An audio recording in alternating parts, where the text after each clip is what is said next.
This channel does not promote any violent, harmful, or illegal activities. All content provided by this channel is meant for an educational purpose only.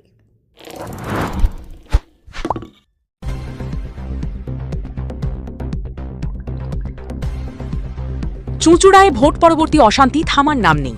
ফলাফল প্রকাশের 9 দিন পরেও উত্তেজনা অব্যাহত শহরের বিভিন্ন এলাকায়। বুধবার গভীর রাতে ফের আতঙ্কের ঘটনা ঘটল চুঁচুড়ার 22 নম্বর ওয়ার্ডে। অভিযোগ, প্রাক্তন তৃণমূল কাউন্সিলর সৌমিত্র মালাকার ওরফে রামুর বাড়ির দোতলা লক্ষ্য করে দুষ্কৃতীরা পাথর ছোঁয়ে। ঘটনায় ভেঙে যায় জানালার কাঁচ। সেই সময় জানালার পাশের খাটে ঘুমিয়েছিল সৌমিত্রর 7 বছরের কন্যা। আচমকা বিকট শব্দে ঘুম ভেঙে যায় শিশুটির। আতঙ্কে কান্নায় ভেঙে পড়ে সে। পরিবারের দাবি, ভোটের ফল ঘোষণার পর থেকেই লাগাতার ভয়ের মধ্যে দিন কাটছে তাদের। সৌমিত্র মালাকার জানান, এর আগেও একবার তাদের বাড়িতে পাথর ছোড়া হয়েছিল। সেবার লোহার গ্রিল থাকায় বড় ক্ষতি হয়নি, কিন্তু এবার সরাসরি কাঁচ ভেঙে গিয়েছে। তার কথায়, এভাবে চলতে থাকলে আমাদের ঘর ছাড়া হতে হবে। গোটা পরিবার আতঙ্কে দিন কাটাচ্ছে। ঘটনার খবর পেয়ে বৃহস্পতিবার সকালে সৌমিত্র মালাকারের বাড়িতে পৌঁছন প্রাক্তন বিধায়ক তথা তৃণমূল নেতা অসিত মজুমদার। সেখান থেকেই তিনি চুঁচুড়া থানায় ফোন করে গোটা বিষয়টি জানান। পাশাপাশি সৌমিত্রকে থানায় লিখিত অভিযোগ দায়ের করার পরামর্শ দেন। অসিত মজুমদার বলেন, বিজেপির সভাপতি থেকে মুখ্যমন্ত্রী সকলেই অশান্তি বরদাস্ত না করার কথা বলছেন। তারপরেও এই ধরনের ঘটনা ঘটে চলেছে। প্রশাসনের কাছে আমার আবেদন, যারা এর সঙ্গে যুক্ত তাদের বিরুদ্ধে কঠোর ব্যবস্থা নেওয়া হোক। অন্যদিকে ঘটনাকে ঘিরে ভিন্ন সুর শোনা গিয়েছে চুঁচুড়ার বিজেপি বিধায়ক সুবীর নাগের গলায়। তিনি দাবি করেন, সৌমিত্র ঘোষের নিজের এলাকাতেই গ্রহণযোগ্যতা নেই। কয়েকদিন আগেই তার পার্টি অফিস দখল হয়ে গিয়েছিল বলেও অভিযোগ করেন বিধায়ক। সুবীর নাগের বক্তব্য, আমি নিজে পার্টি অফিস খুলতে গিয়েছিলাম, তখন এলাকার মানুষ তার বিরুদ্ধে একাধিক অভিযোগ তুলেছিলেন। আমার মনে হয় এটা হয় গোষ্ঠীদ্বন্দ্ব, নয়তো নিজের লোক দিয়েই ভাঙচুর করিয়ে হাইলাইট হওয়ার চেষ্টা করা হচ্ছে। তবে একই সঙ্গে বিধায়কও জানান, বিষয়টি প্রশাসনের নজরে আনা হবে এবং দোষীদের বিরুদ্ধে কড়া ব্যবস্থা নেওয়ার দাবি জানানো হবে। তার বক্তব্য, প্রকৃত বিজেপি কর্মীরা এই ধরনের কাজ কখনো করতে পারেন না। ভোট পরবর্তী উত্তেজনার আবহে ফের এই ঘটনায় নতুন করে চাঞ্চল্য ছড়িয়েছে চুঁচুড়া শহরে। রাজনৈতিক চাপানুতোরের মাঝখানে সাধারণ মানুষের নিরাপত্তা নিয়ে প্রশ্ন উঠতে শুরু করেছে।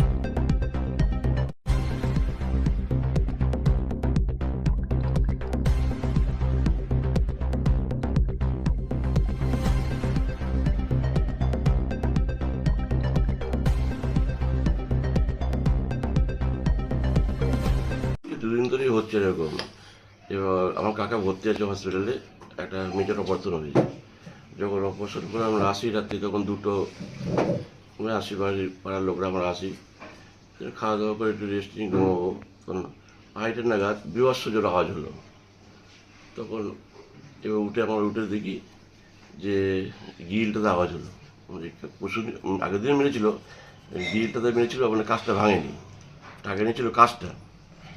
যাই হোক, আমারই হয় শুয়ে পড়ি। তখন গতকাল দেখি রাত্রি তখন 1:40 বাজে, দেখি বিভৎস জোর আওয়াজ হলো। তখন আমার মেয়ে, বউ আর আমার সারা শুয়েছিলাম, নিচে শুয়েছিলাম। দেখছি আমার গায়ের মধ্যে কাজগুলো সব ভেসে গেল। এখানে পুরো গাছগুলো, এইখানে দেখতে কাজ অল্প এসেছে, দেখি পুরো ওঠেনি। মেয়ে তো সেই কান্না, বিভৎস কান্না, স্বাভাবিক কান্না হবে অত আওয়াজে। তারপর দেখি যে কাজটা ভেঙে দিয়েছে। যখন আমি দরজা করে বেরোতে যাই, চেঁচামেচি করে, তো পাড়ার লোকরা সব, অনেক লোক এক হয়ে যায়। তখন দেখি টোটো করে পালাচ্ছে। দেখি টোটোটা বোঝা গেল না কি রকমের টোটো। কতজন ছিল তো সেটা বলতে হবে না, কজন ছিল না। টোটো করে এসেছিল? টোটো করে এসেছিল। এর আগেও মেরেছিল? এর আগেও মেরেছিল, ওটা সোমবার হয়েছিল। এটা সবই ঘটেছে তারপরে? হ্যাঁ, সবই ঘটেছে তারপরে।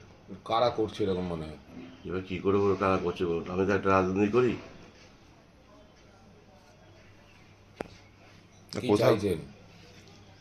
চাইছি শান্তি থাকতে পারে, জানি মেয়েকে, বউকে নিয়ে, এটাই চাইবো। আর কি এদের বেশি কি চাইবো?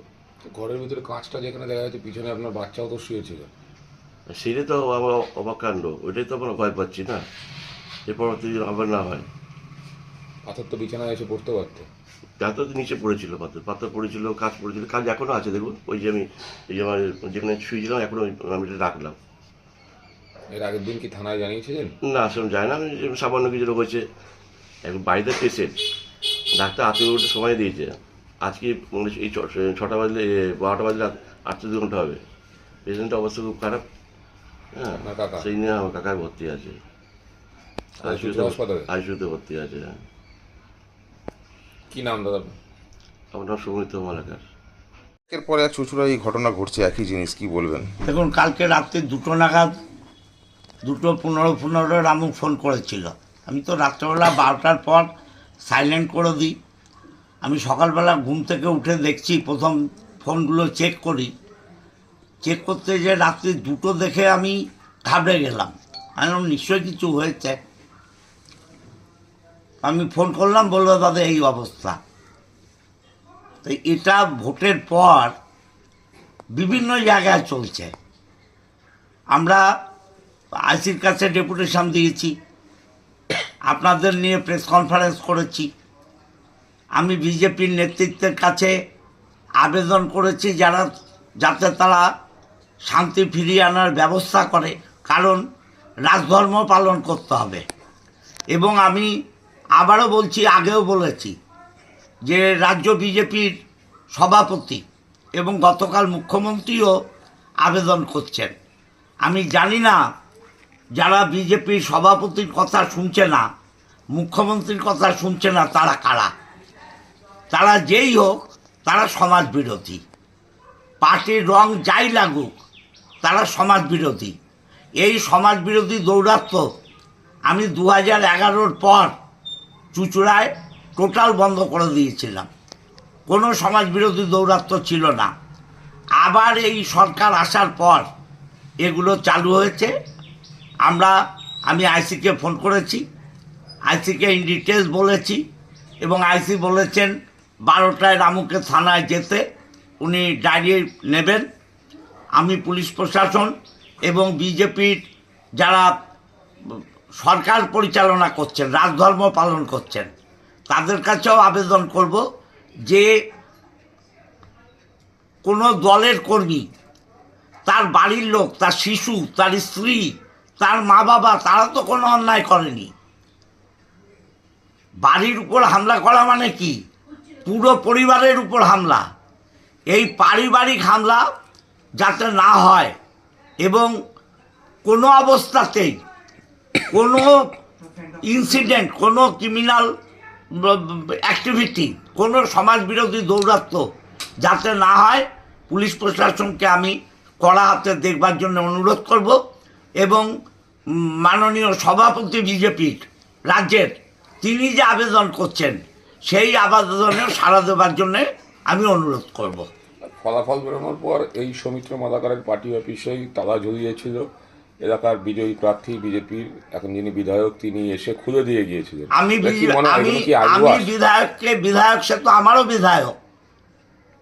বিধায়ক যেহেতু সে হয়ে গেছে, সে এখন চুঁচুড়ার বিধায়ক, বিজেপি তার দল, কিন্তু সে বিধায়ক চুঁচুড়ার। তাকে আমি অনুরোধ করেছি যে তুমি যে এটা দেখো, এবং ও এসছে, আমি ওকে ধন্যবাদ জানাই। আমার ওই বাঘাযতীন পল্লীতে একটা পার্টি অফিস দখল হয়ে রয়েছে এখনও। গতকাল আমি এমএলএকে বলেছি, আমাকে কথা দিয়েছে, দাদা আজকে বিকেলের মধ্যে আমি খুলে দেওয়ার ব্যবস্থা করব। এদের সদিচ্ছা থাকার পরেও যারা করছে, তারা কারা? তারা সমাজ বিরোধী। এই সমাজ বিরোধীদের কঠোর হাতে দমন করার জন্যে আমি সরকার এবং পুলিশকে অনুরোধ করব। বিজেপি অনেক ক্ষেত্রেই অভিযোগ তুলছে যে আপনাদের গোষ্ঠীকন্দল এখন এই ভোটে হারার পরে তার জেরে এই সমস্ত। না, এগুলো ঠিক নয়। এগুলো যদি বিজেপি বলে, তাহলে আমি মনে করব বিজেপি বক্তব্য রাখছে এক, করছে আর এক। বক্তব্য রাখছে শান্তি চাই, আর অশান্তির বাতাবরণ তৈরি করছে। এই কথা বলা মানে পাশ কাটিয়ে যাওয়া। তৃণমূলের গোষ্ঠীকন্দল, এটা বলা মানে পাশ কাটিয়ে যাওয়া। আমি এই রাজনীতি পছন্দ করি না। আমি একবারও বলিনি বিজেপি করছে, আমি বারবার বলছি বিজেপি পতাকাধারীরা করছে। সেই পতাকা যারা 12টার পর বিজেপি হয়েছে, তারা 4 তারিখে 12টার পর বিজেপি হয়েছে যারা, তাদের আমি বলেছি। কিন্তু বিজেপি নেতৃত্ব যদি বলে এটা, তাহলে আমি মনে করব বিজেপির ইন্ধন আছে। দাদা 22 নম্বর ওয়ার্ডে কালকে রাত্রিবেলা ওখানকার রামু বলে একজন ওয়ার্ড সভাপতি, তার বাড়িতে ভাঙচুর হয়েছে। তো সেই একই রকম আঙুল উঠছে বিজেপির দিকে, কি বলবেন এটা নিয়ে? আমার যতদূর মনে হয় লোকটা নিজে ঠিক নেই। আচ্ছা, আমি যখন ওই ওয়ার্ডে ওর পার্টি অফিস বন্ধ করে দিয়েছে বলে একটা, আমি গিয়ে খুলে দিয়েছিলাম, যখন খুলতে গেছিলাম আশেপাশের প্রচুর মানুষ এর বিরুদ্ধে নানা রকম ভাবে কমপ্লেন করেছে আমার। নিশ্চিতই খুব একটা সামাজিকভাবে তার গ্রহণযোগ্যতা অত্যন্ত কম এবং নিজের পার্টির মধ্যে এর বিরাট বিরোধ আছে। তো যাই হোক, যে এবার ঘটনা হচ্ছে যে বারবারই কেউ যদি এরকম বিজেপির দিকে অভিযোগ তুলে নিজেকে হিরো তৈরি করানোর চেষ্টা করে, এরপর প্রশাসনকে বলতে হবে তার বিরুদ্ধে ব্যবস্থা নেওয়ার জন্য। আমার মনে হয় না এ খুব একটা মানে বারবার নিজেকে প্রচারের আলোয় আনবার জন্য নিজের লোকেদের দিয়ে বাড়িতে ঢিল মারিয়ে বিজেপি করেছে, এ বরদাস্ত করবো না। দু একবার তার পক্ষে গিয়ে আমরা করেছি ঠিক কথা, কিন্তু এই যেটা করছে পুরো নাটকবাজি। ওনার বাড়িতে আজকে প্রাক্তন বিধায়ক অসিত মজুমদার গেছিলেন। তিনি বললেন যে এগুলো সত্যিকারের যারা বিজেপি তাদের কাজ নয়, যারা রাত 12টার পরে বিজেপি হয়েছে হয়তো তাদের কাজ, তবে আমি প্রশাসন এবং বিজেপি নেতৃত্বকে বলবো এই বিষয়গুলো দেখতে। একদম দেখছি আমরা, খালি একজনের বাড়িতেই হচ্ছে মানে তারও তো কিছু ডিসপুট থাকতে হবে। এত তৃণমূলের নেতা হচ্ছে, কারোর কোনো ডিস্টার্ব নেই, শুধু বারবার রামু হাইলাইট হচ্ছে কিসের জন্য? তার মানে তার এগুলো, যদিও ভারতীয় জনতা পার্টি এর সাথে বিন্দু বিতর্কে যুক্ত নয়, যেটা প্রাক্তন বিধায়ক বলেছেন আমিও তাকে সমর্থন করলাম। এগুলো সব ওই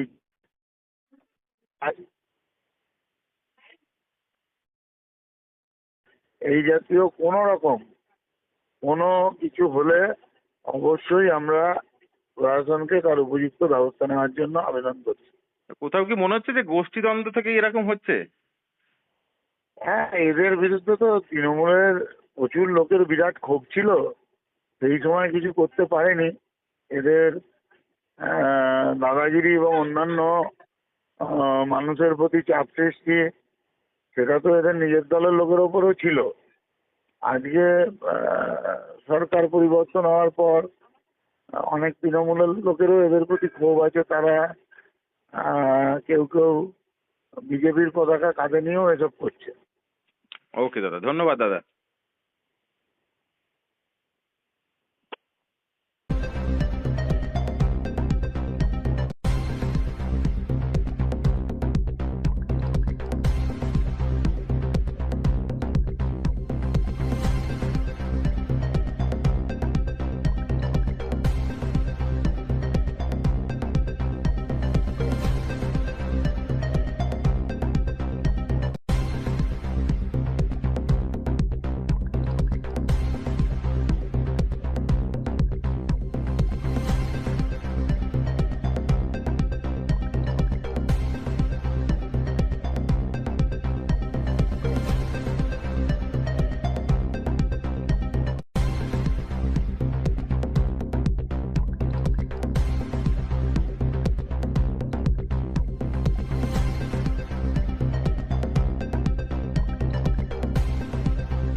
Enjoy a weekend at Vedam, the paradise of peace. A home away from home.